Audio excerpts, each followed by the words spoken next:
ہوتے ہیں.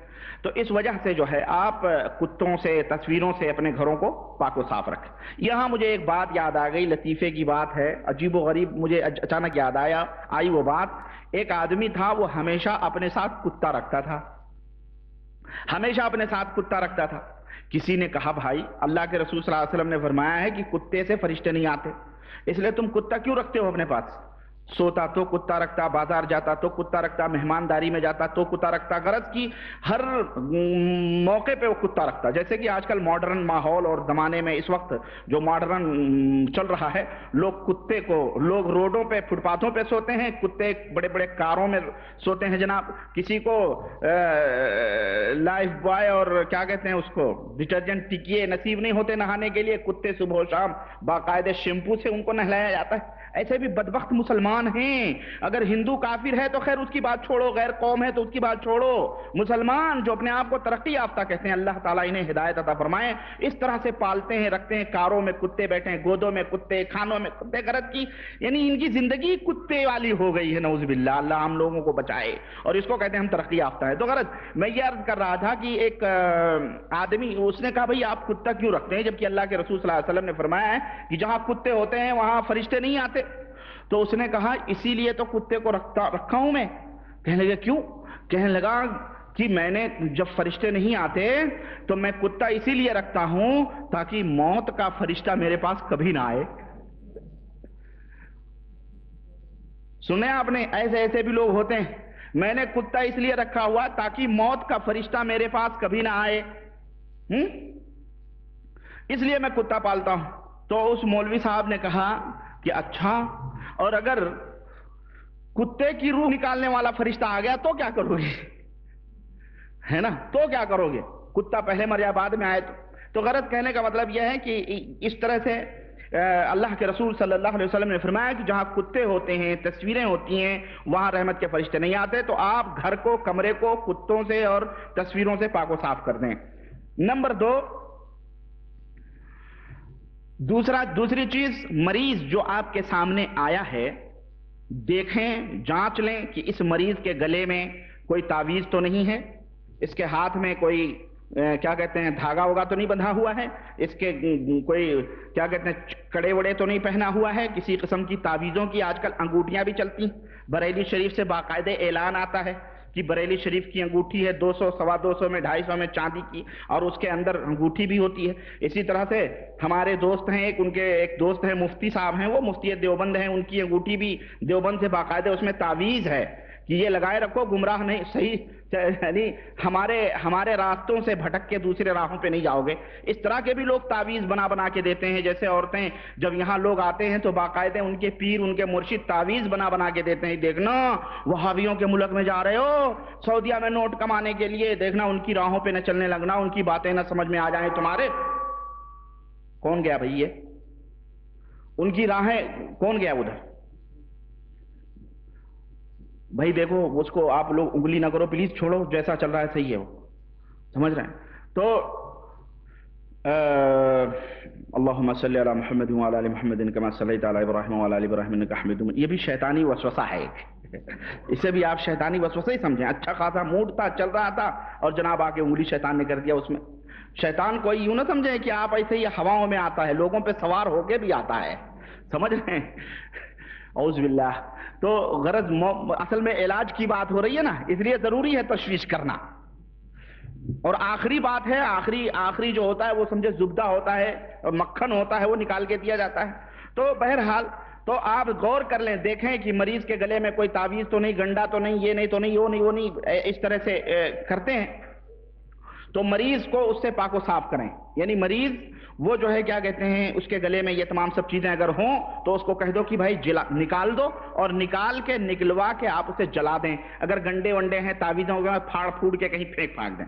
نمبر 3, گھر جو ہے جہاں علاج آپ کر رہے ہیں وہ گانے بجانے اور یہ تمام سب چیزوں سے یعنی پاک و صاف ہوں. گٹار, ستار اور یہ تمام سب نہ رکھے ہوں, اور گانے بجانے کی جو چیزیں ہوتی ہیں, جو بھی ڈھول تاشے مزامیر, وہ تمام سب چیزوں سے آپ اس کو پاک اور صاف کر دیں.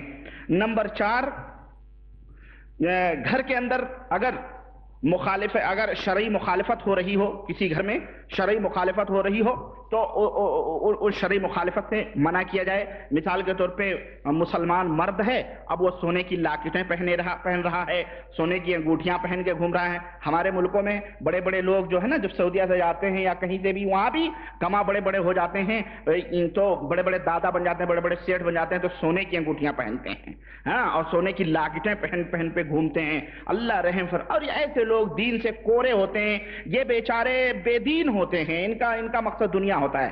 تو غرض کہنے کا مطلب یہ ہے کہ اگر مرد وغیرہ سونے کے لباس زیور وغیرہ پہنتے ہوں تو ان کو روکا جائے. جس گھر کی عورتیں بے پردہ ہوں ان کو بے پردگی سے روکا جائے کہ دیکھو بے پردہ نہ رہو، پردے سے رہو. سمجھ رہے ہیں؟ آپ دیکھیں علاج، اس طرح کا علاج کوئی کرے گا؟ اور میں سمجھتا ہوں اگر آپ اس طرح کا علاج کرنے لگے نا، اگر اس طرح کا آپ علاج کرنے لگیں تو آپ کے پاس بہت کم ہی لوگ آئیں گے. یہ بھی سوچ لیں. کیوں؟ لوگ تو بنا بنایا ہلوا پوڑی کھانا چاہتے ہیں، ہے نا. آپ کہاں ان کو آپ کہیں گے یہ فلانے کے پاس جاؤ علاج کروانے کے لیے، تو وہ جو ہے ہم کو کیا کہتے ہیں، دنیا بھر کی تعلیمات دیتے ہیں، نمازی بناتے ہیں، بے پردہ نہ رہنے کا حکم دیتے ہیں، اور یہ وہ دنیا، کون جائے گا ان کے پاس؟ لیکن ایک بات آپ یاد رکھو، شیطان جب سوار رہے گا، ان کی نیندیں حرام کرے گا تو گھٹنے ٹیک کے آئیں گے، گھٹنے ٹیک کے آئیں گے آپ کے پاس. آپ ان پہلے یہ شیطانی چکروں سے ان کو نجات دلائے. آپ ان سے کہیں کہ جناب آپ جو ہے اگر آپ کی عورتیں گھر میں بے پردہ ہیں تو انہیں سب سے پہلا فرض یہ کہ آپ انہیں پردہ کرنے کا حکم دیں. یہ نہیں کہ آپ گئے ہیں تو پردہ کر لیا اور جب حضرت باہر نکلے آپ علاج کرنے والے تو پھر وہی بے حیائی اور بے پردگی چلنے لگی. اور یہ بیماریاں ہمارے گھر گھر میں موجود ہیں کہ نہیں موجود ہیں بے پردگی کی. ہاں، بہت کہنے کہ وہ شعر ہے علامہ اقبال کا کہ یہ شہادت گہے الفت میں قدم رکھنا ہے، لوگ آسان سمجھتے ہیں مسلمان ہونا، لوگ آسان سمجھتے ہیں مسلمان ہونا. تو نمبر 4 یہ ہے کہ شرعی مخالفت سے، جہاں جس گھر میں شرعی مخالفتیں ہو رہی ہوں ان گھروں کو شرعی مخالفت سے پاک و صاف کیا جائے اور پردے میں رہنے کا حکم کیا جائے. مرد اگر سونے پہنتے ہوں تو انہیں روکا جائے. نمبر 5، مریض اور مریض کے جو گھر والے آئیں آپ کے سے علاج کروانے کے لیے تو سب سے پہلے ان کو حالات کے حساب سے عقیدے کا درس دیجیے، عقیدے توحید سمجھائیے، توحید کا راستہ بتلائیے کہ توحید یہ ہے، شرک یہ ہے، سنت یہ ہے، بدعت یہ ہے، قرآن یہ ہے، حدیث یہ ہے.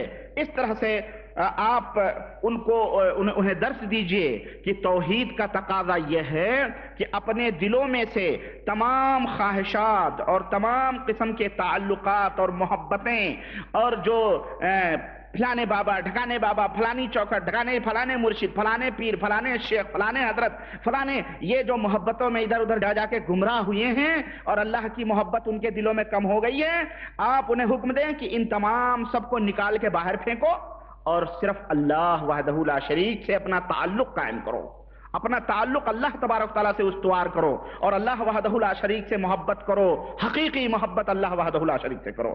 اس کا آپ حکم دیں، درس دیں توحید کا. اور یہ ایک موضوع ہے اور اس موضوع کے اوپر کیسٹیں موجود ہیں، آپ حضرات اس کو لے کر کے سیکھ سکتے ہیں. وہ تعلیم ہے، آپ اس کو نوٹ کر سکتے ہیں، یاد کر سکتے ہیں اور اس طرح سے لوگوں کو دے بھی سکتے ہیں. نمبر 6،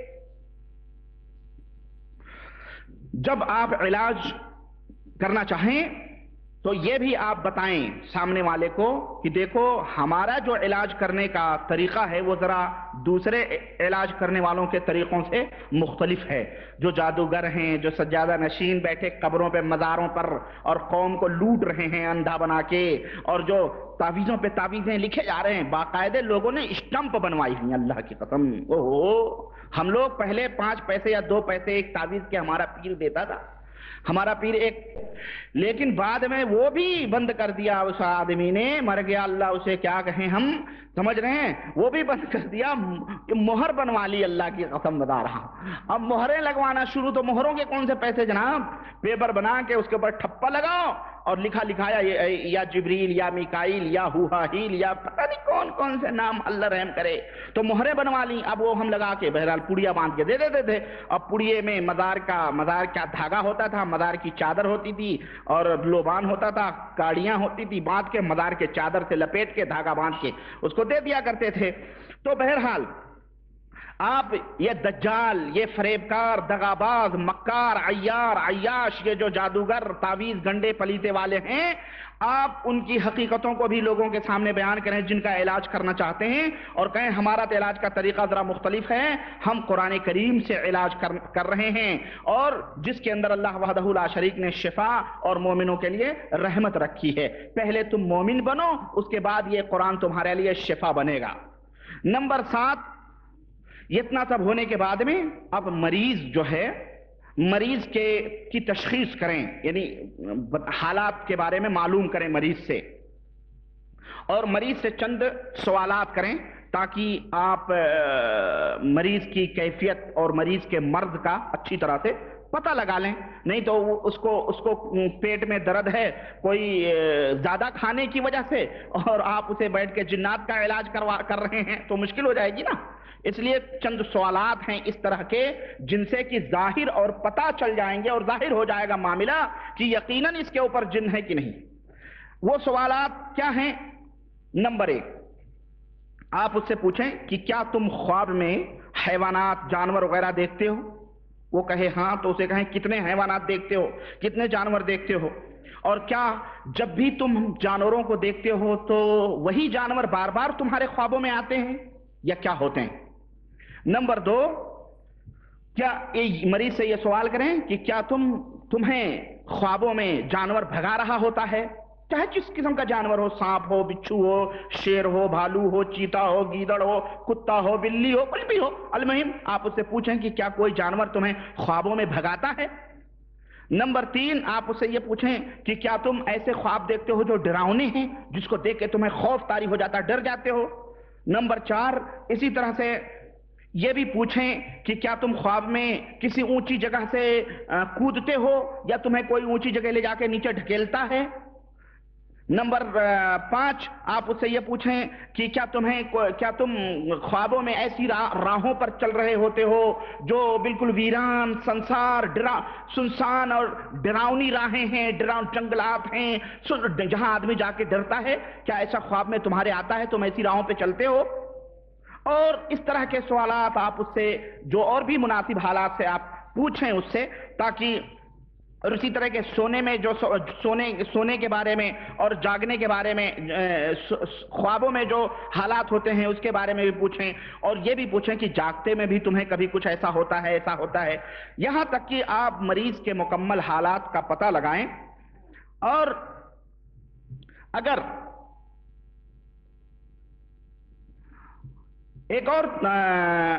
آپ کو ان حالات میں سے کوئی بھی 2-3 حالتوں کا آپ کو پتہ چل جائے کہ اس قسم کی چیزیں، اس کے اندر 2 چیزیں پائی جاتی ہیں، تو یوں سمجھ لو اس کے اوپر وہ جن ہے۔ ایک طریقہ اور ہے، آپ ایک طریقے سے یہ بھی پتہ لگا سکتے ہیں کہ اس کے اوپر 1 جن ہے یا 2 جن ہے، یہ بھی پتہ لگا سکتے ہیں۔ وہ کیسے؟ مثلا آپ اس سے پوچھیں کہ کیا تم خوابوں میں ازدہا سانپ دیکھتے ہو یا کوئی بھیانک سانپ دیکھتے ہو؟ تو اگر وہ کہے ہاں اس طرح کا ہم دیکھتے ہیں، تو یہ سمجھ لو کہ اس کے پاس 2 جن ہیں، اس کے اوپر 2 جن ہیں۔ اسی طرح سے اگر وہ کسی آدمی کو خواب میں دیکھے کہ وہ کرسچنوں کی طرح صلیب لٹکائے ہوئے ہے،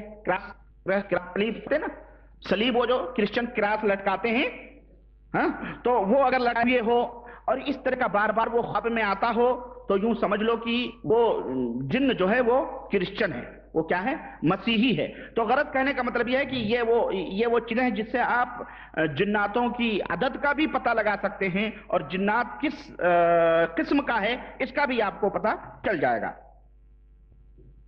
یہ اس وقت کی بات ہے جب حالات ایسے ہوں کہ کچھ معلوم نہ ہوتا ہو، کچھ پتہ نہ ہو، حالات بالکل خاموش ہوں، ٹھہرے ہوئے سمندر کی طرح، پتہ نہ چلتا ہو کہ اس کے اندر کتنی لہریں ہیں، کیا نہیں ہیں۔ یہ اس وقت آپ اس طرح کے سوالات کر کے پتہ، اور اگر ہاتھ سے خود بولتے ہو کہ یقیناً جو جن ہے، مثال کے طور پہ پچھا کے گرا ہے وہ اور زبان میں بول رہا ہے کہ میں جن میں بلا ہوں، تو پھر یہ تمام سب سوالات کرنے کی ضرورت نہیں ہے۔